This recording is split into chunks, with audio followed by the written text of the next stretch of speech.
Welcome back to the Wizard Weekly, where we talk about everything in gaming. We are in the aftermath of the Nintendo Switch 2 reveal, and the common sentiment online is that while the new console looks nice with its new sleek design and obvious upgrade in gameplay, with its Steam Deck cosplay going on, its reveal was nothing less than underwhelming. Because we already basically had everything we wanted to know beforehand, and it's not even Nintendo's fault. Many fans and even prestigious game developers have been really vocal on their discomfort with just the amount of information that leakers have nowadays, and how there's basically no privacy in any game development at all now. It is a wild ass time, but now that we do know that the Nintendo Switch 2 exists and is a real thing, it's raised a lot of questions as far as Nintendo's future business practice and how they're going to go on developing consoles nowadays, since what we have now is a follow-up to the obvious successful Nintendo Switch console.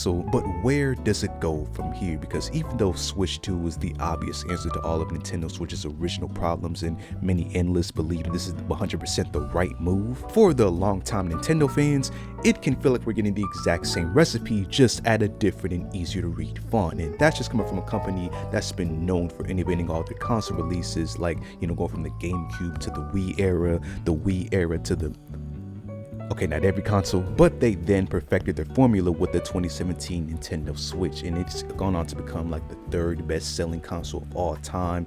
It is a really just amazing culmination of everything that Nintendo stands for, going with their handheld gaming all the way to traditional console, even putting in motion controls. I would damn near say it's the peak of Nintendo hardware as far as like we know them for like the past couple of decades. So the Nintendo Switch 2 obviously being a follow-up to that is a good move, but it kind of feels like they've put themselves in a really weird box here, because what do you do from this point on that isn't Nintendo Switch-esque? Now obviously the Switch 2 is going to be a success just based on all the diehard fans that Nintendo has culminated, especially in the last like 10 years with all their successes, like from the Mario movie and reaching the masses.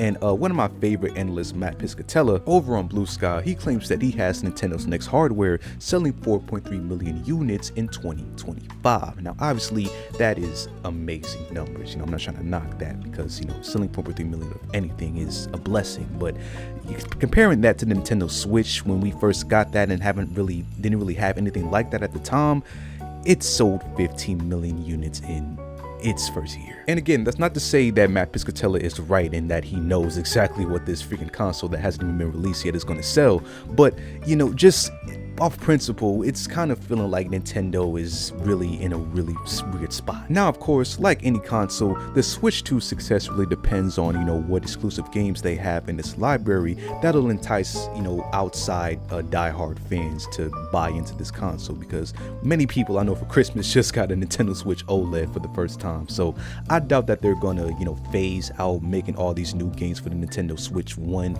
for at least the first 2 years of the Switch 2's lifespan. But I mean, look at the discourse over Mario Kart 9, and that footage was really even like 15 seconds. So I'm pretty sure there's going to be a lot of cool IPs that people will want to buy into on the Switch 2. But yeah, speaking back on Nintendo's future, I think it's going to be a really difficult transition for them to go to just one side of gaming, whether that's with just traditional consoles or traditional handhelds, because the Switch 2 is the answer to all of that. It gives you two different ways of playing in one, and it's just so convenient and really easy for casual people to pick up and play. So for them to go back later on and make a traditional like GameCube type of thing, but with obviously more power, it's gonna be I don't know if that'll be received well unless they make alongside like some sort of handheld to go with that. But then again, you could just do Switch, like that's just redundant. So yeah, man, the Switch 2, I know it's going to be an amazing game system, but it really makes me question if we're locked into this whole Switch formula for the rest of Nintendo's legacy, or at least for a while now. And moving on, it was recently revealed by a Bloomberg report that PlayStation is canceling 2 of their planned live service games, and it was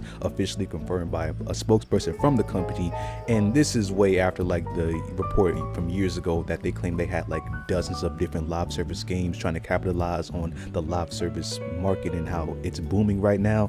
But again, this was before Concord was ever a thing, and that monumental flop was in the back of our brains at all times when thinking about PlayStation. And I mean, you can really contribute attribute Concord's flop to why we're seeing these unannounced games, and obviously, you know, internal business and whatnot. You know, maybe PlayStation has layoffs planned or whatever, but these two unannounced games were apparently developed by two of PlayStation Studios, Bend Studio and Bluepoint Games. Bend Studio here is known for games that go all the way back to PlayStation 2 with Siphon Filter. Never played that, but they did also develop Days Gone. And then Bluepoint, they really just do a lot of like collection and compilation games for all the PlayStation IPs. Like they've done the God of War collection in 2009, the Metal Gear Solid collection, Uncharted, and even the Demon's Souls PS5 port in 2020. So, you know, they're pretty notable as well for what they do. And I mean, I don't really play too many live service games myself. I try to stick to single player and, you know, games that just provoke fun without putting freaking skins in your face every freaking 20 minutes and coercing you to buy that shit.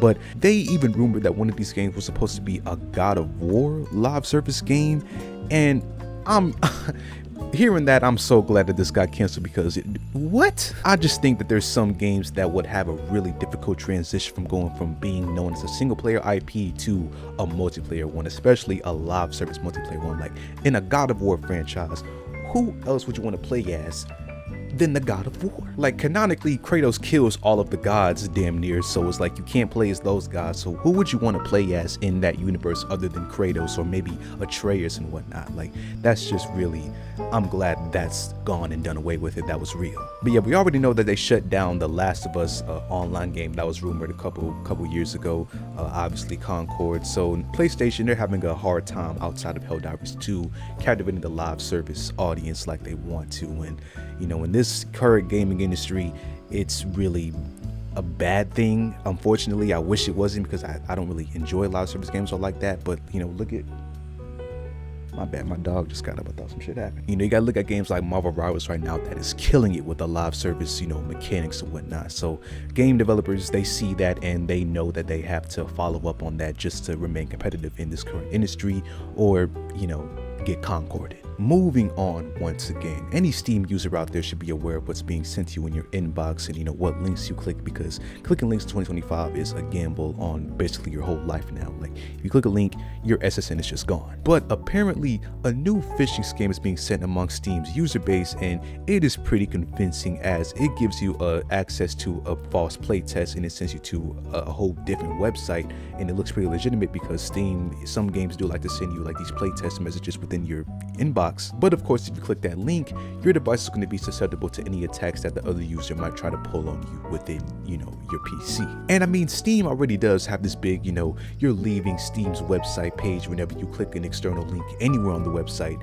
And I mean, most players are already like scared enough of that big ass message to, you know, not click some link. So, you know, that'll deter a lot of players. But for the ones that might just get tricked into this, you know, just, I would say any playtest that you know for a fact you didn't sign up for, or just kind of skeptical of it because Mafia Old Country doesn't even come out anytime soon, I would just say, you know, stay away from it just to be safe. And obviously, you know, look at the link before you click it. Obviously, the one that we have here, it looks very convincing for like a playtest on Steam, but usually there's some sort of like something misspelled, there's extra letters somewhere, you know, there'll be a way for you to usually see if, you know, that link is legitimate or not. And lastly for today, and honestly the last thing I thought I'd be talking about in 2025, Genshin Impact is being fined $20 million for their gacha, you know, gameplay features, which is basically, you know, legal gambling within video games and loot boxes, and is just being fined for misleading players about this, you know, gacha spending. And they're being collectively fined because they apparently marketed this game to children and also collected data on them,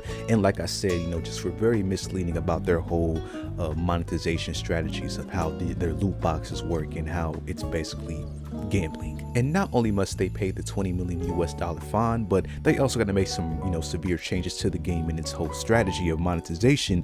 One, by not allowing children under 16 to spend money on loot boxes, which should have been a thing already. The personal info of players under 13 can't be, you know, stored unless their parents give permission to otherwise not do so. The loot boxes must be labeled with their real world money values, and the loot boxes exchange rates have to be, you know, disclosed to players, showing how much of a chance you have at getting the item that you're looking for, which is, in this case, most of the loot boxes are for characters and, you know, with new powers and shit in the game. Now, I had a very small Genshin Impact phase back in 2023. I played it for like 3 months straight, and honestly, it was one of the most I don't want to sound disrespectful to anyone that actually likes this game, but it was one of the most forgettable experiences that I've ever had in my PC gaming lore. It's a very simple action RPG with, you know, dungeon crawling mechanics with all the, you know, different levels you can go into with the freaking stones and shit. I forget what they're called. It's not hard. You know, I played the game mainly as a distraction to have something in the background while I was watching like a Twitch stream or some shit back then.